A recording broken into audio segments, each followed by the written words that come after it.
السلام علیکم ورحمۃ اللہ وبرکاتہ۔ عزیز طلباء، آج اب ہم حدیث نمبر 4 جو ہے اس کا ترجمہ اور اس کی تشریح پڑھیں گے۔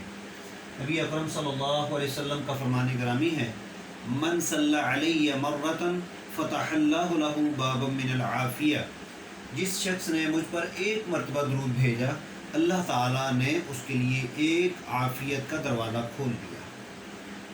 نبی اکرم صلی اللہ علیہ وسلم پہ درود پڑھنے کا بہت زیادہ اجر اور ثواب ہے، اور یہ عافیت لفظ جو ہے یہ ایک جامع لفظ ہے۔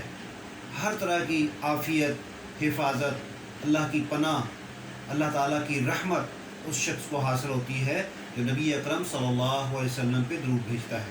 اور نبی اکرم صلی اللہ علیہ وآلہ وسلم نے ایسے شخص کو بخیل کہا ہے جو پیارے پیغمبر علیہ الصلوۃ والسلام کا اس میں گرامی سنتا ہے تو اللہ کے پیغمبر پہ درود نہیں بھیجتا۔ اس لیے اس آدمی پہ فرض ہو جاتا ہے کہ جو نبی اکرم صلی اللہ علیہ وسلم کا اس میں گرامی سنے اور پھر اس کے اوپر درود پڑھے، یہ لازم ہے۔ اور جو شخص اس پہ اللہ کے پیغمبر علیہ الصلوۃ والسلام کا پیارا نام سنا اور درود نہیں بھیجا، وہ بخیل ہے، وہ بخل سے کام لے رہا ہے۔ تو لہذا جب بھی نبی اکرم صلی اللہ علیہ وسلم کا نام لیا جائے تو توجہ کے ساتھ اور محبت کے ساتھ پیارے پیغمبر علیہ الصلوۃ والسلام پہ درود بھیجنا چاہیے۔ جس طرح ہے لفظ اس میں گرامی اللہ کے پیغمبر کا محمد، تو فوراً میں بھی اور آپ سن رہے ہو تو صلی اللہ علیہ وآلہ وسلم کہیں گے۔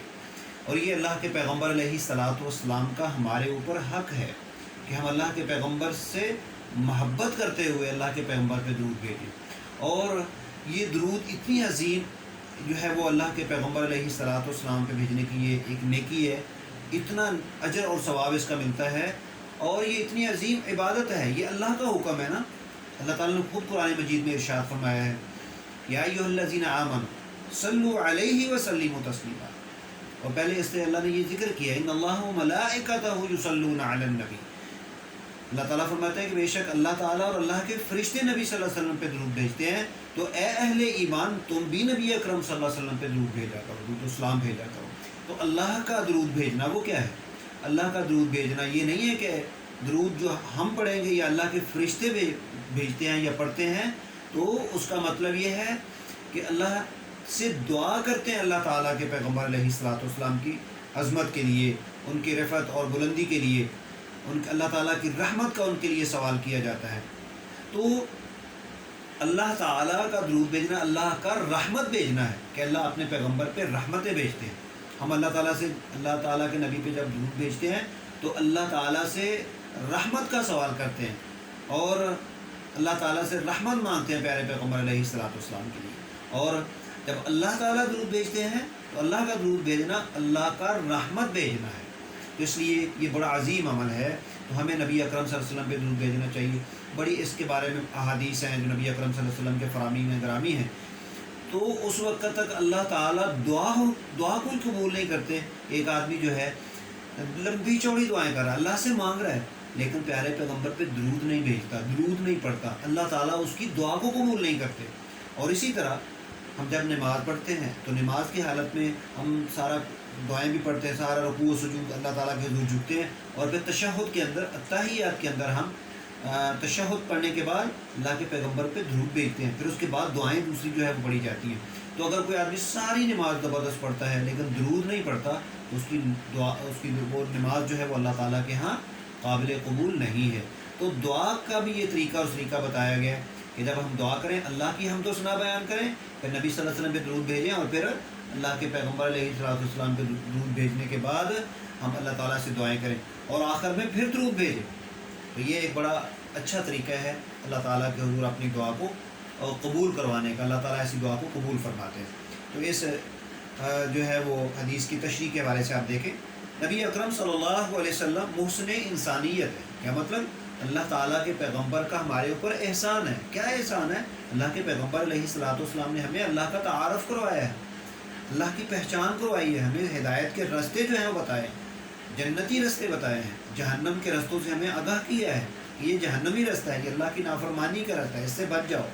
تو یہ اللہ کے پیغمبر کا ہمارے اوپر احسان ہے، اتنا بڑا احسان کہ کسی کے لیے کون جو ہے وہ اپنے جان کو جو ہے وہ پریشانی کے اندر ڈالتا ہے، لیکن نبی صلی اللہ علیہ وسلم نے اپنے گھر بار کو چھوڑا، مکہ سے مدینہ ہجرت کر رہے ہیں اور اللہ کا پیغام لوگوں تک پہنچا رہے ہیں، جگہ جگہ وہ جا کر اللہ کا پیغام جو ہے پہنچا رہے ہیں، اور مقابلے میں کفار جو ہیں وہ تکلیفیں دے رہے ہیں، لیکن اس کے باوجود اللہ کے پیغمبر ان کی خیر خواہی کر رہے ہیں۔ یہ احسان ہے اللہ کے پیغمبر علیہ الصلوۃ والسلام کا ہمارے اوپر۔ آپ علیہ الصلوۃ والسلام نے بنی نوع انسان کو دنیا اور آخرت میں کامیابی کا رستہ دکھایا۔ اللہ کے پیغمبر نے ہمیں رستہ دکھایا ہے، آخرت کے حوالے سے اچھائی اور برائی سے ہمیں آگاہ کیا ہے، اور اپنی زندگی اور عمل سے ہمارے لیے اسوہ حسنہ جو ہے وہ پیش کیا ہے۔ اللہ کے پیغمبر علیہ الصلوۃ والسلام نے ہمیں کام کر کے دکھایا کہ یہ کام اس طرح کرنا ہے۔ انسان پر رسول اللہ صلی اللہ علیہ وسلم، حضور اکرم صلی اللہ علیہ وسلم کے احسانات کا تقاضا ہے کہ ہر چیز سے بڑھ کر آپ علیہ الصلوۃ والسلام سے محبت کی جائے۔ اللہ کے بعد سب سے زیادہ محبت کا حقدار ہمارے نبی حضرت محمد الرسول اللہ ہیں، اور جس کی عملی شکل یہ ہے کہ آپ علیہ الصلوۃ والسلام کی تعلیمات پہ عمل کیا جائے، اور محبت اور عقیدے کے اظہار کے طور پر آپ علیہ الصلوۃ والسلام پر درود بھیجا جائے۔ ہمیں کیسے پتہ چلے گا کہ ایک شخص جو ہے وہ اللہ کے رسول سے محبت کرتا ہے؟ وہ اس چیز سے پتہ چلے گا کہ وہ محبت کا دعویٰ کرنے والا نبی صلی اللہ علیہ وسلم کی تعلیمات کو فالو کرتا ہے، اللہ کے پیغمبر کے طریقے اور سنت کو اپناتا ہے، تو ایسا شخص اللہ کے نبی سے محبت کر رہا ہے۔ اور نبی اکرم صلی اللہ علیہ وسلم کا فرمان گرامی بھی ہے، من احب سنتی فقد احبانی ومن احبانی کان معی فی الجنہ۔ پیارے پیغمبر فرماتے ہیں من احب سنتی فقد احبانی، جس نے میری سنت سے محبت کی، میرے طریقے سے محبت کی، اس نے میرے ساتھ محبت کی۔ ومن احبانی، جس نے میرے ساتھ محبت کی، کان معی فی الجنہ، وہ میرے ساتھ جنت میں ہوگا۔ یہ جنت کی بشارت اللہ کے پیغمبر علیہ الصلوۃ والسلام نے جو ہے ہمیں سنا دی ہے۔ اللہ کے نبی سے محبت یہ جنت کی علامت ہے، یہ جنت کا سرٹیفکیٹ ہے کہ اللہ تعالیٰ اس شخص کو جنت میں جگہ دیں گے، نبی صلی اللہ علیہ وسلم کی زیارت اس کو ہوگی، اللہ کے پیغمبر کا ساتھ اس کو ملے گا جو پیارے پیغمبر سے محبت کرتا ہے۔ تو یہ محبت کا تقاضا ہے کہ ہم اللہ کے پیغمبر علیہ الصلوۃ والسلام پہ جو ہے وہ درود بھیجیں۔ قرآن حکیم میں سورۃ الاحزاب میں ارشاد ہے، جو میں نے آپ سے پہلے یہ بتایا ہے، اللہ تعالیٰ فرماتے ہیں بے شک اللہ تعالیٰ اور اس کے رسول اس کے فرشتے نبی صلی اللہ علیہ وسلم پر درود بھیجتے ہیں، جیسا کہ آیات کے الفاظ ہیں۔ آیت کے حوالے سے یا ان اللہ وملائکتہ یصلون علی النبی یا ایھا الذین آمنوا صلوا علیہ وسلموا تسلیما، یہ اسی کا ترجمہ جو ہے وہ لکھا گیا ہے۔ بے شک اللہ اور اس کے فرشتے نبی صلی اللہ علیہ وسلم پر درود بھیجتے ہیں، اے ایمان والو تم بھی ان پر درود بھیجا کرو۔ اس سے ظاہر ہوتا ہے کہ حضور اکرم صلی اللہ علیہ وسلم پر درود بھیجنے کی ہمیں اللہ کی طرف سے تاکید کی گئی ہے۔ درود بھیجنے کا صلہ نبی اکرم صلی اللہ علیہ وسلم نے خود اس حدیث میں جو ہے بیان فرمایا کہ مجھ پر ایک مرتبہ درود بھیجنے کے بدلے میں اللہ تعالیٰ اس شخص کے لیے عافیت کا ایک دروازہ کھول دیتے ہیں، اس کو عافیت اللہ تعالیٰ عطا فرماتے ہیں، اللہ تعالیٰ اس کو بہت بڑی بڑی آزمائشوں سے، بڑی پریشانیوں سے اللہ تعالیٰ محفوظ فرماتے ہیں، اللہ تعالیٰ اس کو تحفظ جو ہے وہ عطا فرماتے ہیں۔ اس لیے ہمیں نبی صلی اللہ علیہ وسلم کا پیارا نام جب بھی ہمارے کانوں میں پڑے، جہاں ہم پڑھتے ہیں تو ہمیں رسول اللہ صلی اللہ علیہ وسلم پہ درود بھیجنا چاہیے۔ اللہ سے دعا ہے اللہ تعالیٰ ہمیں نبی صلی اللہ علیہ وسلم سے سچی محبت کرنے کی توفیق عطا فرمائے، اور پیارے پیغمبر کی تعلیمات پہ عمل کی توفیق عطا فرمائے، اور اللہ تعالیٰ ہمیں اپنے پیارے نبی صلی اللہ علیہ وسلم کی زیارت اور دیدار جو ہے وہ اپنے جنت کے اندر جو ہے وہ عطا فرمائے، اور پیارے پیغمبر علیہ الصلوۃ والسلام کے حوض کوثر سے اللہ تعالیٰ ہمیں اپنے پیارے نبی کے دست مبارک سے حوض کوثر کا پانی نصیب فرمائے۔ السلام علیکم ورحمۃ اللہ وبرکاتہ۔